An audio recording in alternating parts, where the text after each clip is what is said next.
So today we will continue with the Yoga Vasistha book, and the next chapter is the behavior of the seeker. We introduced last session about this chapter with the story of Sukha Maharishi with the Janaka when he had a doubt about how he could withdraw himself being a king. So the next question is Vishwamitra says in this chapter, the surest thing of a man of the highest wisdom is that he is unattracted by the pleasures of the world. So all the yogis they say that the end of the pleasure is the liberation. So can Babaji comment on that? How these pleasure are the the um, the responsible for us to be in this Maya? Yeah, you see, the body urges are one of the most difficult for people to get rid of or overcome. So here we need to understand a minimum that is required to sustain the body. You have to give the food to the body. But when a time comes, if a test happens, you should be able to keep quiet, not to demand, not to jump, not to lose tempers. That's what, when Shuka Maharishi came to King Janaka with all humility, that was what his father Vedavyasa had taught him. Considering King Janaka as a guru, because you want to learn a certain thing that you have doubt on which. So you go and seeking his permission. When he permits, then you put this question in an intelligent way and get the answer, then you will understand. So first thing, King Janaka wanted to test the patience of the seeker. Patience of the seeker means when he came to know Shuka Maharishi is coming towards the kingdom of King Janaka, he had ordered his servants, do not receive him in a proper way and do not offer him anything, just keep quiet and see his reaction, how he is going to be. So thus, for 2 or 3 days, he was kept at the gates of King Janaka's palace. After 3 days, King Janaka inquires with the servants, how did Shuka Maharishi behave? They say, Ki Maharaj, he is quiet and silent, at peace, all the time composed. He did not demand anything. He did not lose temper also. In fact, he said that he understands that we are just following the orders of our master. So he did not blame us also. He just blessed us, in fact. He was very compassionate to us. On listening this, King Janaka was very happy, came and received Shuka Maharishi and took him inside, gave him proper reception of washing his feet and a shower bath, everything was given. So that was how, you see here, for 3 days even water was not given. Today's world, we cannot expect anybody to be like that. And I hope our students, when they invite me to their home, will not test me like that, making me to stand outside their house for 3 days like that. The body will die if they do so. But in those days, there was that strength, mental strength, physical strength, everything was there. So he had done a lot of tapas sadhana, Shuka Maharishi. He was a realized soul. And he always remained in the Atman. His consciousness was always absorbed into his self. Thus, when he was stopped by the gatekeepers of the king, he just kept quiet and stood there. He said, it's okay. If they give, they give. If they don't give, they don't give. If they allow me to go inside, I will go. If they don't allow me, I won't go. Let me see. Like this for 2-3 days, he stood like that. So this was the great austerities that he had practiced. So he had overcome the greed for body urges. So even to the extent that he was not asked for any food also, no water was given. That is the minimum need for anybody's body, right? Okay, to sustain your physical body. So you don't have to give luxurious things, but at least you have to give some food, a little bit of food, that the body can be sustained. Otherwise the body will not be sustained. But in those days, they tested the student severely. This is one thing. You have been with me several years now. You would see what I try to test is, first thing is your patience. That you must not lose patience. Then you will be able to focus on the things that you are asked to do. And if you are focused, your mind also will be single pointed. Then in meditation, it becomes so easy to go introverted, for the mind to go introverted, if it is not attracted for anything. So this is important.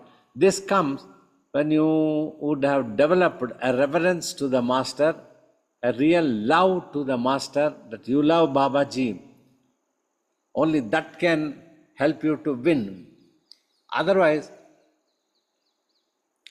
any boy can abuse and leave me and go away. Oh, this Babaji keeps doing all the time, scolding me. Why does he do it? He pulls up and he finds faults with me. I try to do something and he tried to say something else. No, not is not the thing. You do like this one. This is not good. I'm not going to stay here. I will go away. So such people will be the losers. They come with their own agenda. They want to get involved into the body pleasures. If this happens, so then they left me abused and went away because they got attracted to body pleasures.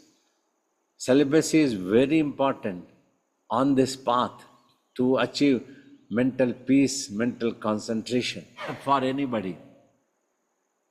So those who are able to sustain themselves like this with the master, then they stay back. Otherwise they won't stay back, they will fall out. So this is what happens. If they have their own desires, their own attractions, and their own things what they want to do in the world, and then they will tell, I don't have any role here to play. If anybody want to serve, there is plenty is there that can be served. Serving has no end. Every day, every moment you can find something, somewhere you can be helpful. You get an idea. So let me do here, let me do in the garden, let me do in the kitchen, let me do anywhere like that. You can always plan. If this thing doesn't happen, so then you will lose that focus, concentration, and you fall out from the Guru. That is the important point. Vasistha is dealing here, not to get attracted to bodily pleasures, and if possible, one should try to see, to the extent, if there is any time, you need to exercise patience, that you are hungry, but it will take some time for the food to be served, and then only you serve all others, you help all others to have food, then finally you have the food. So that is what is important. Like that you should be able to exercise patience. So this patience is the virtue. This is what Vasistha talks here, to overcome bodily pleasure. Otherwise you see, body urges are very dangerous. We spoke about the food only and mannerisms, ability to restrain yourself. And it can get attracted to other worldly pleasures also. Body pleasures also it can get attracted. Oh, I have money, I must live happily with some other way of life. This is very bad to live in the ashram. This is not for me. Like that, if one goes away, they will be the losers. They will never be able to achieve anything spiritually. So they are happy in the world, so let them go happy.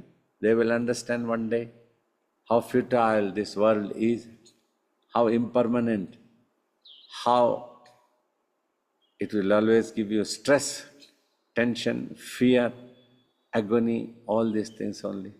So that is very important.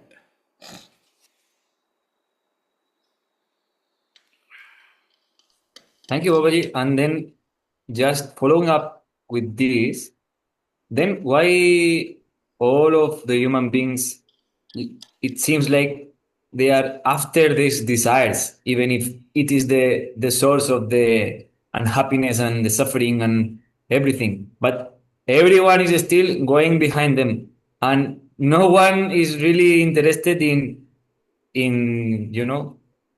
giving everything away and just going to the spirituality.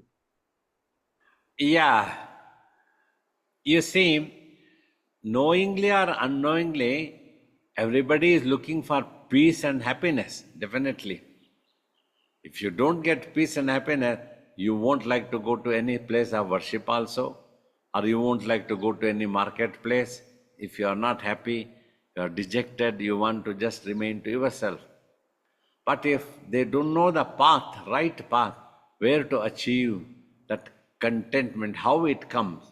See, if you means you as the mind or the Atman, if you can remain contented, all the time you can be happy. Anything comes or doesn't comes, you are happy. You get anything and you don't get, but you are happy. Somebody behaves very well with you, friendly, somebody misbehaves, criticizes you, but you are happy at all times. So our happiness must not depend on any external anchor, on any one matter, one subject, one object, or any such thing. We are always happy whether we get it or we don't get it. If we get it, we will sustain the body. Otherwise, whatever God needs to give, God gives. Otherwise, even in spite of 10 and 20 varieties of items are there, but you are unable to eat if your health is not all right. Sometimes that happens. It is there, but you cannot eat. But when you could have eaten, it never came. This type of funny things happen in this world. So, if you do regular austerities of sadhana only, you can restrain yourself and control, and just whatever, whenever available, then you have it.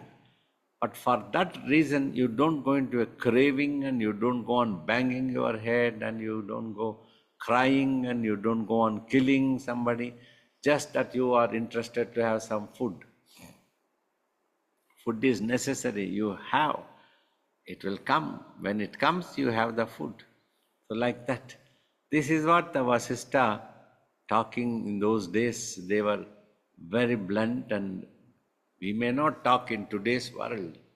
Because when you adopt a way of life, even if you come to monastery, certain needs are there, body. A food and rest, sometimes rest is also needed. You cannot afford to go on working all the 24 hours. You need some rest.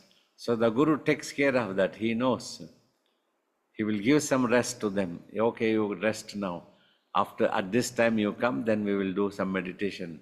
That's how we always do. If you have watched this in me, staying with me all these years. And when that work is done, I'll tell, now you go and rest. At that time, you must not waste time in gossiping and unnecessarily roaming here and there. Go and rest. Then once the rest is done, you are fresh. You come and start working.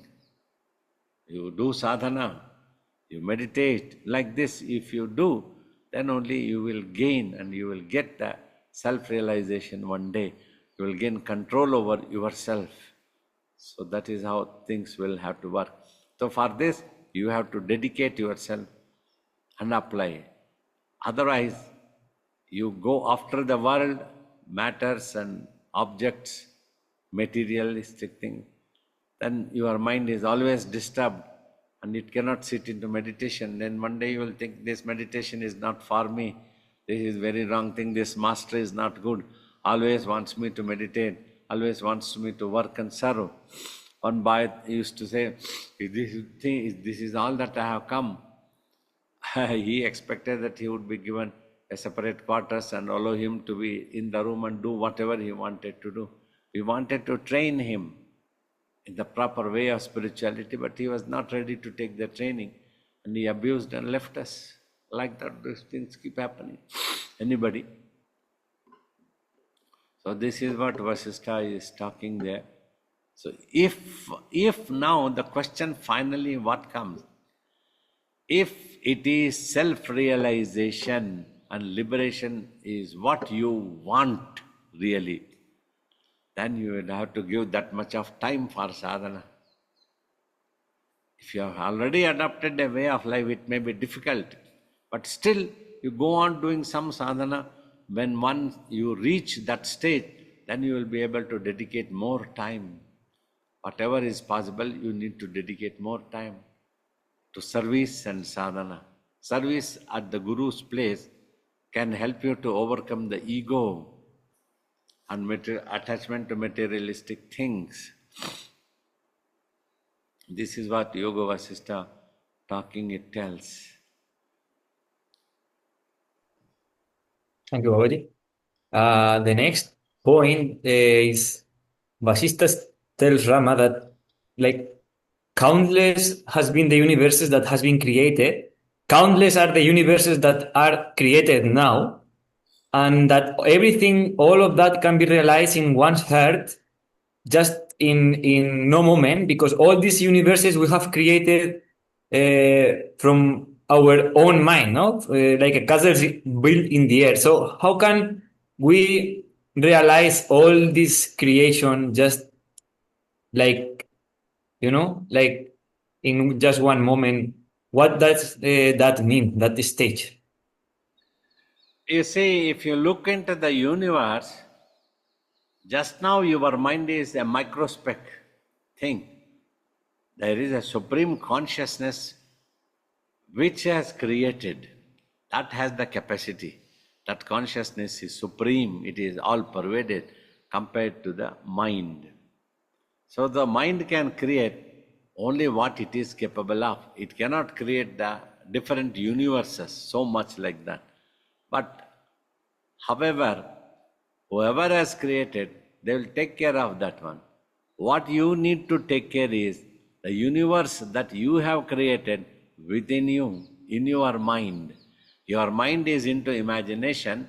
It has created a separate universe in itself. In your mind also, big world is sitting. All the 24 hours, your mind is working on that, scattered and working like a monkey. It wants this, it wants that, it wants to get into this story, it wants to do like this, it wants this thing to happen, and what not. There is no end. That you needs to attend and get rid of that. You can make your mind quiet and then you achieve peace. Thus, you will achieve the highest consciousness also will be possible when you quieten your mind to such an extent that it merges with its higher consciousness. So then only you will experience all the universes simply disappearing. See, even astronomically also, if you see, every now and then, every day, some new planet comes, some system comes, outside solar system, they say, this comes, that comes, it all keep happening. So it keeps happening just like that. In the same way, when your mind is into imaginations, a world keeps building up in your mind. Every day there is a new story, every day there is a new world in your mind. So this world can always give you unhappiness, tension and fear, all these things. Stress it gives. Oh, you want a certain thing to happen. If it's not happening, then you're stressed out. You are angry with yourself. Why is that this thing is not happening? I'm not going to allow anybody. I will beat them up if they don't do it. So it is not possible. Nobody will listen to you. Everybody have their own selfishness, their own things they want to go. So like this, you have built a world. First, you have to get rid of this world that you have built. Means you have created in your mind. Your mind also creates at every level different consciousness potencies. They keep creating. Your mind is on a certain level which creates a story, a universe, a world for itself and keeps imagining. Then there is this highest consciousness which is also creating the universe. Galaxies after galaxies and universe after universe is coming and coming, coming. People try to count how many universes are there, how many worlds are there. Then they have realized it is impossible. It keeps coming. An exoplanet now and then keeps happening. It comes into existence. A fireball comes and then the fire comes down. Then a world appears in that. But so far life species have not appeared. We have not come across or seen in the thousands and thousands and thousands of light year distances. We have not come across. I always feel it is nice. Otherwise, unnecessarily we go into conflict. This is what human beings do. Human beings have no peace. In the world also, in this universe, so much is given by God. But we are always into conflicts, want to kill each other. That's what we call it as terrorism. Everybody can live peacefully and happily, but people don't want to. So these type of things we need to get rid of. So that is why in meditation, a silent watching is taught. If you silently watch, means slowly you are taking control of the main switch. If your mind becomes, then it merges with the higher consciousness, that also becomes quiet, then all the worlds, universe, everything will disappear. You will get to see that everything disappears. Nothing really existed ever. It was all only the minds or the consciousness imagination. When you imagine, the things appear to be so. If you don't imagine, there is nothing. Simply you are quiet. But this is not an easy thing. You have to do sadhana. First you have to meditate so that you get rid of the things that your mind has created. First your mind has to become quiet. Silent and watch and become silent. Watch and become silent. Like that you keep going. Then you will see only the silence and tranquility is there. Only one single self that exists in itself. So that is the truth yogis always achieved and experienced in due course of time. That is why meditation and tapas is recommended that you have to do if you are interested in that self-realization.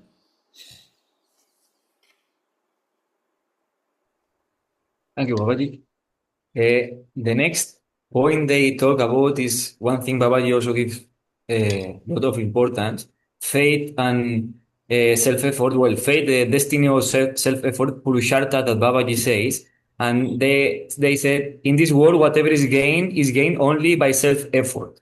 Self-effort is of two categories, that of the past births and that of this present birth.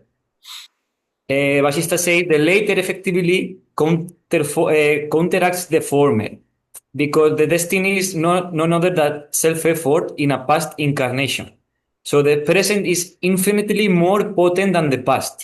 There is no power greater than right action in the present. And then it ends saying, whoever says fate or destiny is directing me to do this is brainless and the goddess of fortune abandons him. So, can Babaji comment on this quote? This particular thing, many people keep wondering and get agitated. What is it? And the two words they use is destiny and self-effort. Is everything happens according to destiny?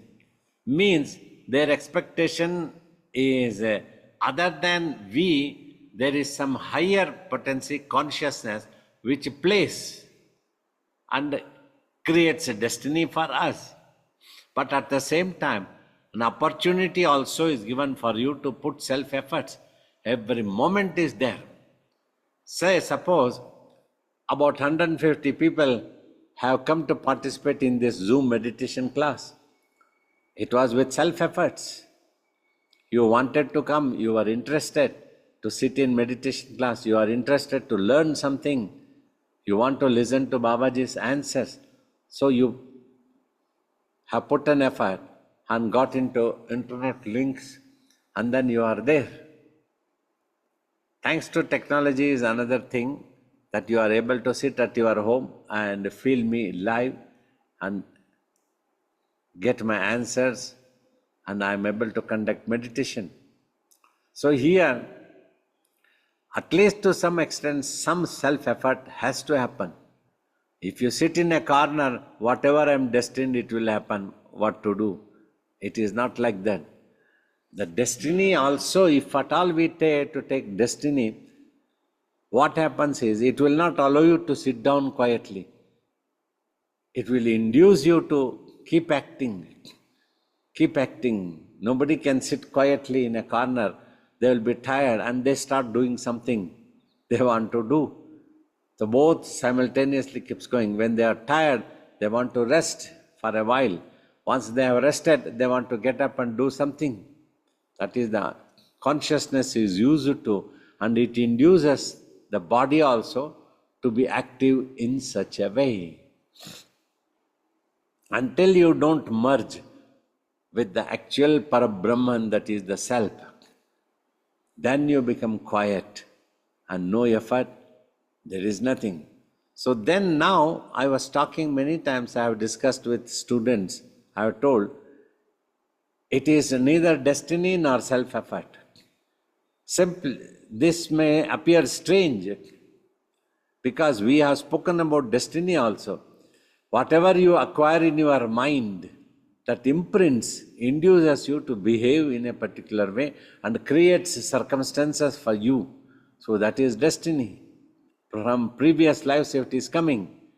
But this life's action also is happening somewhere. So if you are more strong mentally, this one thing everybody needs to learn is, when you meditate, your mind becomes more stronger in concentration, in remaining focused, and apply self-efforts. This will happen automatically. So everybody must meditate, then the self-effort will pick up very strongly. Then there is every chance for you to overcome the destiny, and you can see your light of the day when you put in effort. Even if you want to meditate, it is a self-effort that you have to do. Nobody can meditate for others. When I meditated, I achieved self-realization, but I cannot meditate for you. You have to meditate for yourself. Then only your mind will become quiet. I can give you the clues, I can give you the knowledge, I can give you the wisdom, I can inspire you. I can tell you, you do like this, it will come. So then you have to do it. So that is what the Purushartha, self-efforts. Unknown to you, automatically, both keeps happening. Means you put an effort also, you cannot keep quiet. Everybody in the world, they keep putting efforts. Whatever they want to achieve, they want to do. And the results keep coming. Results keep coming. So sometimes the results may be conducive according to your effort, and you achieve whatever you expected. Sometimes the results may not be according to your expectation, and it may be a failure for you. So now, how your mind is going to react is more important here. If your mind becomes disappointed, dejected, and goes into depression, then you lose the game. You won't be able to put an effort more. You will become weak. But instead, you keep going, don't give up. Put an effort again. It has not happened, and the opportunity comes, again you put an effort. So this is what can happen. So when you put an effort, so it will pick up somewhere, it will pick up somewhere. So this is what we all get to see. Whether we are defending the ashram, we want to see that the ashram develops, we have to keep trying 100 times. There are obstacles. Others don't like it to happen.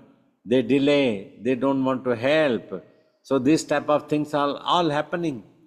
But we need to have patience. Try again and again. Try again and again to bring them. So this is the self-effort and destiny go together. Finally, when it is beyond our capability of self-effort, then we have to accept it as a destiny. It was destined to undergo like this. This matter was supposed to get destroyed like this. It is destiny. But before that, we must put an effort. We must fight it out. Never give up like that easily. A soldier, like he thinks, a do or die. Let me fight. In the fight, to protect my country, either I will do it or I will die. No problem. If I die, somebody else will take up. I die, no problem. But at least I fought it. I fought for it. I worked out for it, and then I died. So like that, the things has to go. Then together it goes. So you cannot tell either of the two. You cannot tell कि always whatever is destined only will happen, and you cannot tell whatever you put an effort only will happen. You do your job. You put an effort, that is your purushartha is important. Then let the destiny take its own turn. When the results come, that is destiny. So either way, there is no one conclusive definition that you can tell. Self-efforts also are very necessary, purushartha. This is even in Bhagavad Gita also, it talks. Atman is the best friend of Atman. And Atman can be the worst enemy of Atman. That means you can be your best friend if you keep trying and don't feel disappointed, accept it as destiny. Again keep trying, simply don't look back. Then you are your best friend. Then you are unable to work it out. You don't want to put an effort. And you start drinking alcohol, you just lie down in a corner, you spoil your physical health, mental health, everything. So then what happens? Neither self-effort nor destiny. And that becomes your destiny, that you become a drunkard and you don't achieve anything.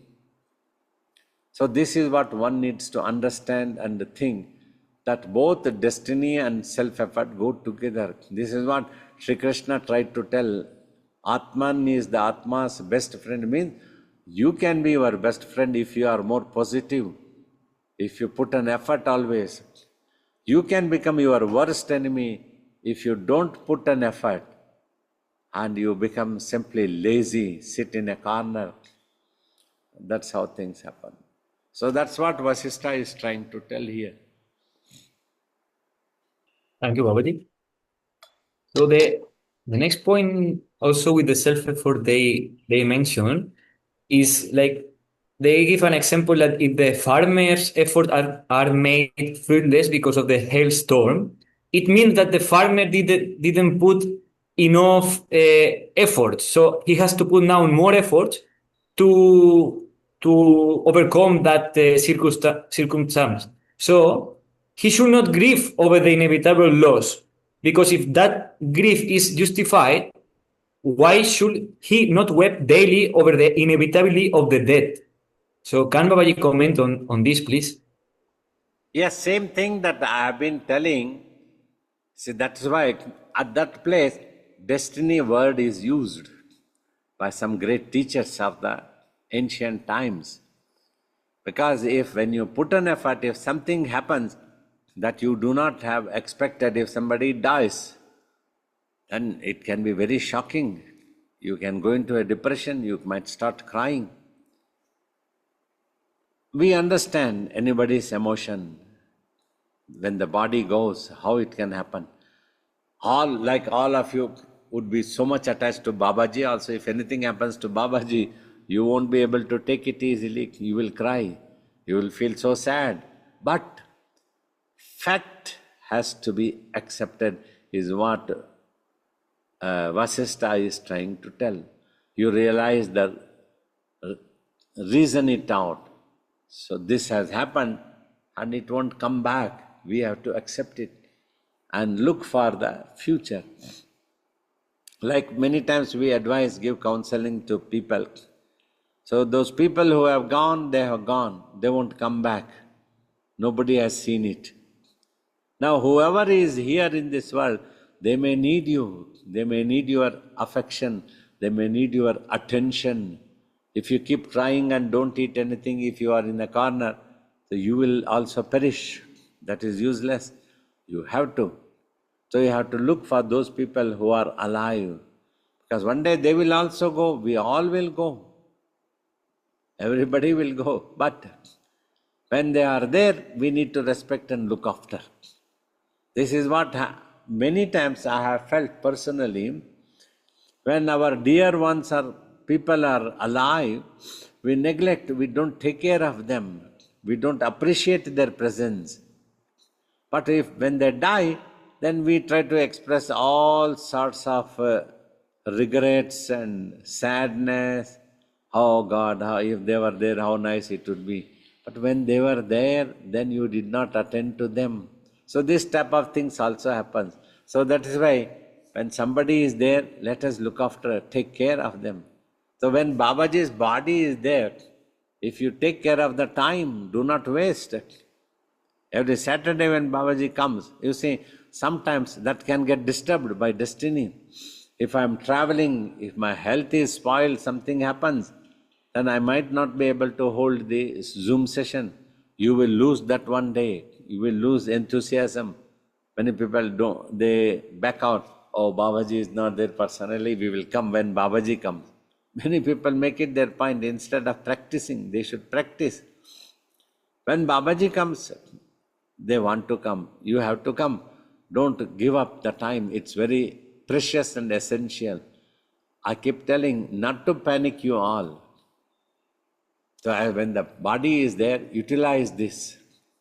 Listen to the answers, listen to the teachings, and practice meditation. I keep telling 1 hour opportunity is being given to you so that mentally you can become silent. So now also if you are listening to me, dumbfound. Such is the truth of philosophy and existence.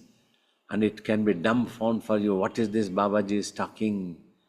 You will be composed, at peace. You don't even want to raise any voice or don't even want to ask. So this is what happens. So without wasting the time, we need to utilize to do sadhana and achieve the self-realization is the foremost important thing, because this human body has come, is the most important gem that we have obtained. This as a well-developed brain is there. We are able to discriminate the right and wrong, permanent and impermanent. We are able to understand. We are able to think. Whereas in animal body, this thinking may not be possible. They may have their own way, but they may not be able to think the universe or the things that is surrounding. So this is what one needs to understand. Without wasting, need to practice meditation and dedicate self so that you do not waste the time, is what Vasistha talking to Sri Rama tells about these things. Because of this only, mind runs away. If you can stop this, then the mind can come back. When the mind is at peace, this is what he basically teaches. So listening to this, Sri Rama had achieved self-realization, nirvikalpa samadhi, at the end of the talks that Vasistha gave. Thank you, Babaji. The last for today, the last quote will be Vasistha says, engage in self-effort to reach the supreme truth, knowing that self-effort alone is another name for divine will. So, can Babaji explain this relation between self-effort and divine will? Yeah, you see, people tell, oh, if I am destined, then I will become self-realized. So why should I put in effort? I tell, idiot. When a master has come in front of you and he is talking about the self and self-efforts, why don't you consider this as your destiny? Your destiny was there that you got a self-realized master and he is talking to you. He is giving you all clues. He is answering your questions. Consider this and get into the meditation job quickly. Don't tell that you are not given an opportunity. Every moment, God gives opportunity to us. When you see the nature, you can think about it. things of impermanence, things that go away. What is the permanence? What is it that can give us total happiness? I also want to be happy. I didn't go for self-realization so that I can be unhappy or any other thing. Happiness. It should be your existence right, your birthright. Always you should be happy. But if you anchor it with the world, depend on this world, then you are likely to become disappointed, dejected, become sad and sorrow. All these things follow. It happens. It keeps happening. It is another thing. This doesn't mean that you need to be indifferent to the world. That is not the thing we are teaching. You can take care of the world. When somebody is being attacked by a terrorist, you need to feel sad. You need to raise a voice.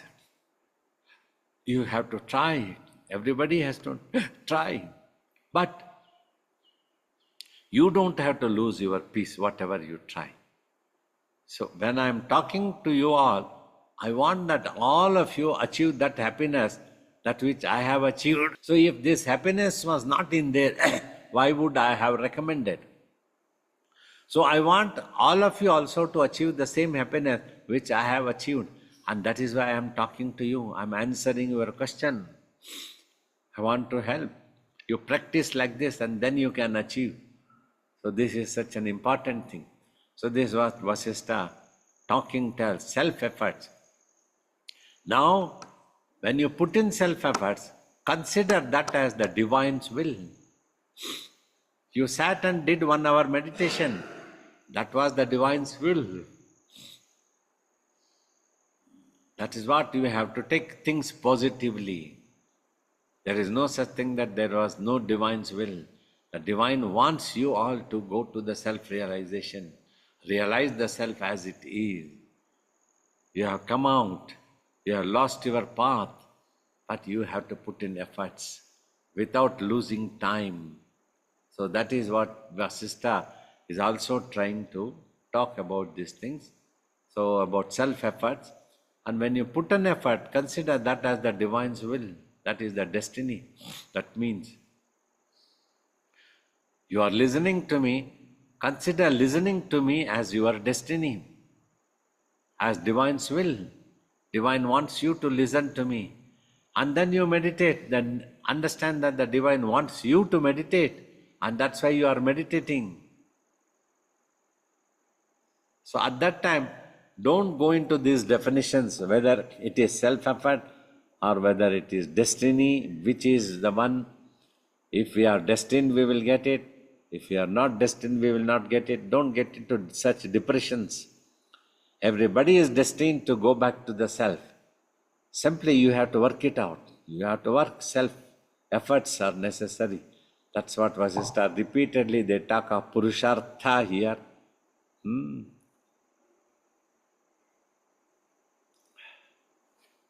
Okay. Thank you, Babaji.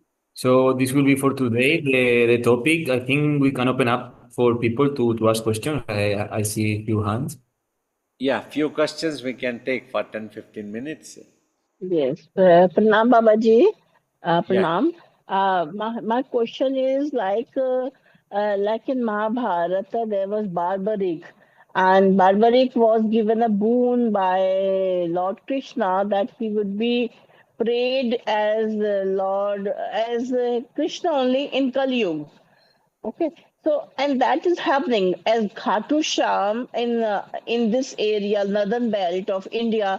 Nowadays is getting popular, and everybody is praying to Khatu Sham, Hare Ka Sahara, Khatu Lord Khatu Sham, Hamara types. So how does this thing happening from Mahabharata time to now? The boon is taking place, which was given in Mahabharata time by Lord Krishna. Somebody writes a story that Krishna told her like this, and after reading that, somebody claims that this is the Katusham, and everybody goes there. When they want to believe, that is all the thing that is happening. God is always there, everywhere, so it doesn't have to be like this only. That is not the only God. Even if you go anywhere else and take a stone and worship it as the Shivalingam, then also you will be protected and you will achieve self-realization. Will happen. Simply whatever you Yes. believe, Okay, things Babaji, will thank appear you. to you like that. Eh? Yes. Okay, my second question is, Babaji, like matter, like we are told in our family since childhood that God is in everything. So that means matter has God, every material thing has God. How this thing also I want to know, every living thing has Atma. So non-living things do they also have Atma things? Like You see, earth, pen, table. look at me. You are all educated. Think about one simple thing. Whatever you create in your mind, in all those objects, your mind is also there. That means your consciousness, you are watching. In the same way, when the divine is all pervaded, so everywhere, in everything, as everything, God is there. Simply you have to visualize, you have to practice that by devotion and sadhana. So then you will be able to see. Like Vasistha tells, I get to see only Atman everywhere. We have practiced like that. You have to practice sadhana. Before practice, it won't appear like that. You will be doubting yourself. So you have to meditate first. Huh? Yes, Babaji. Pranam, Babaji. Thank you. Thank you. Thank you, Babaji. These teachings are quite to the point. The simple path, maybe not easy, but simple. I love what you're saying about devotion and not having any specific idea of what the guru is going to ask, just to do what's asked and do it with love in your heart. But for me, I still feel this strong attachment to worldly things, just a worldly life. And so what I'm wondering is, how does a person integrate the worldly life and then still experience peace? When you practice meditation and remember the divine, then only you will have peace. So as you go on living in this world, even if you have desires or attractions, no problem. But try to remember God as much as possible. Increase the duration. Means your mind getting attracted to worldly pleasures and then your mind getting attracted to the remembrance of God should rise above the levels. Means you are remembering the God should take maximum time of your mind's preoccupation. Then you will be able to see God and then you will achieve the supreme peace also within. If your attention to the worldly pleasures go minimum, that is very much necessary, and your attention is most of the time, maximum time is with on the divine, then you will have more peace, not otherwise. Okay, thank you. Thank you. Namaste, Babaji. Yes, yes. Maybe the question may be out of syllabus for today's topic. Can I ask that? Yes, yes. Be clear what you want to ask. See. Babaji, mind needs thoughts to survive. And the ego needs other objects without which it will collapse. How does yogi in the physical body experience the mind and ego? You see, these sentences are not correct actually. Mind requires thoughts to be in the form of mind, not that for its survival. Even if there is no thought or any visions, mind is always eternal. It is there, it won't get destroyed. So when the thoughts and visions are not there, we use a different terminology for understanding. It is the pure consciousness, it is no more mind. That is all. But the substance is the same, it is the same there. It won't collapse or will not go. Simply manolaya is what is called. It gets withdrawn to the self. This is what happens. Well, now a yogi, when he does tapas, so as long as the body is alive, he is known as the Jivan Mukta, the liberated one while alive. This is one thing. But his mind is always the silent one. Even if he is talking a lot, his consciousness will be silent. It won't be reverberating, or it won't be picturizing anything. It won't keep thinking everything that we talk. If anybody else also talks to me, I cannot keep anything into the mind. It is just like you write on a white paper and it gets erased instantly. So that type of thing. So there is actually really no ego is there. However, sometimes in my answers or teachings I have told, we try to keep a little bit of sattvic ego so that a little bit of consciousness is in touch with the brain, to apply the brain, and the body is alive. Thus you are able to teach in this world will be possible mechanically, but you need to keep in touch with the brain. Otherwise the brain will perish if the mind is not in touch. This is one important thing you have to understand. Along with the supply of blood and oxygen, mind's application also is very important for the brain to survive. So like that you will learn. I have told you can live in this world with a little bit of consciousness. Unknown to you, you might be spending so much of conscious energy is getting wasted.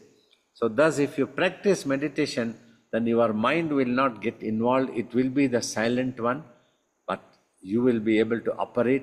That is why I always encourage people asking a question. If a question is asked spontaneously, it comes. So before that, I would not have planned what I am supposed to answer. I would not have read in anywhere. It spontaneously comes an answer.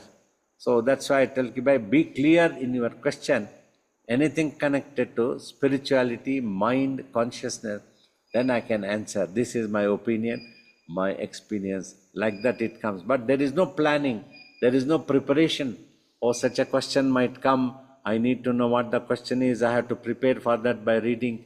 It doesn't happen. Spontaneously, the answer comes.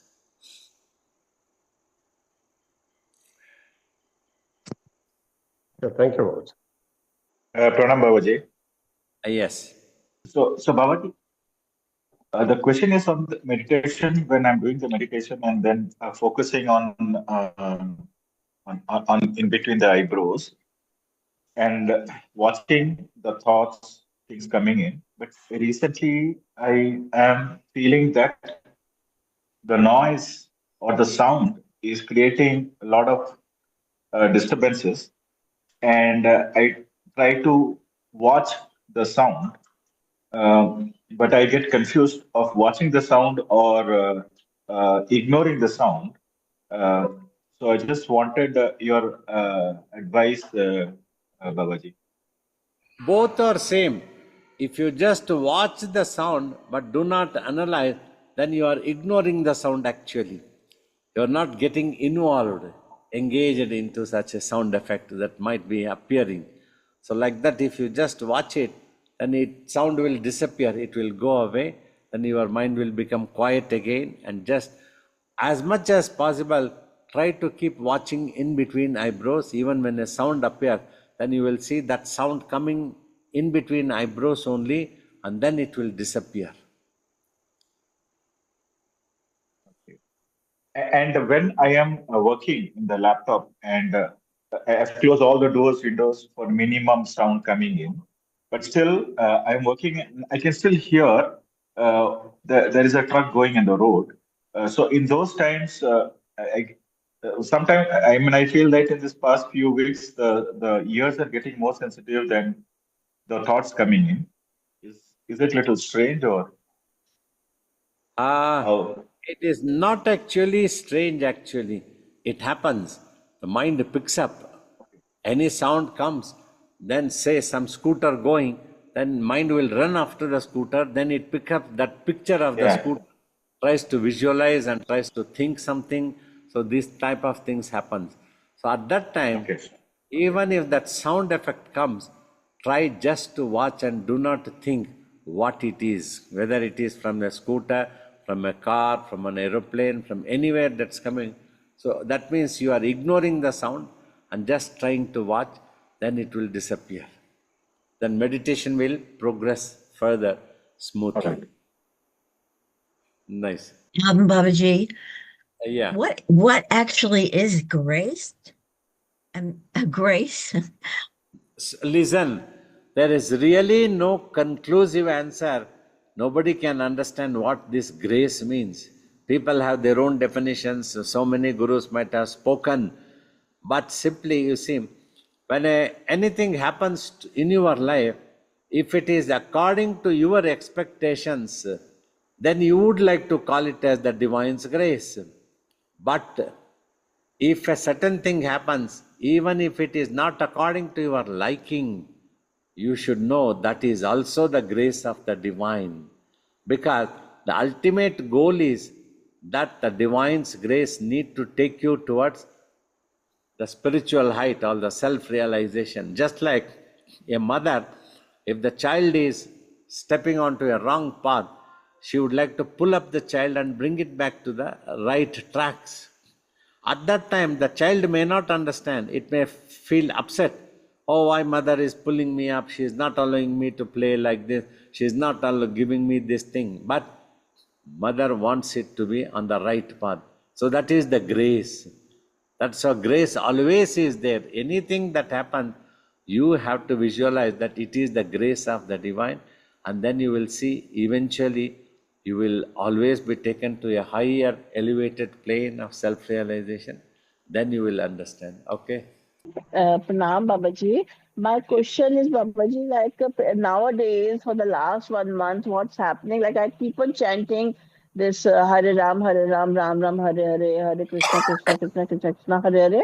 But the images of like Babaji and mostly Swamiji is in front of me. Like while I'm working, this chant comes and I'm keep on singing this chant, and but the image of Swamiji comes and I'm working. So what is this? Isn't it contradicting? Like, Nothing is contradictive. Let anybody chant about Rama Rama, you chant Swamiji Swamiji, is all the same. So many 100,000 times I keep telling God is one but different names and different forms. You must never get confused. You chant whatever you want to do. Let anybody others chant. no. Krishna. No. Krishna and Rama chanting and image of Swamiji in front of me. Is it same? Yeah, it is okay. No problem. Okay. Yes. Thank you, Babaji. Thank you, Babaji.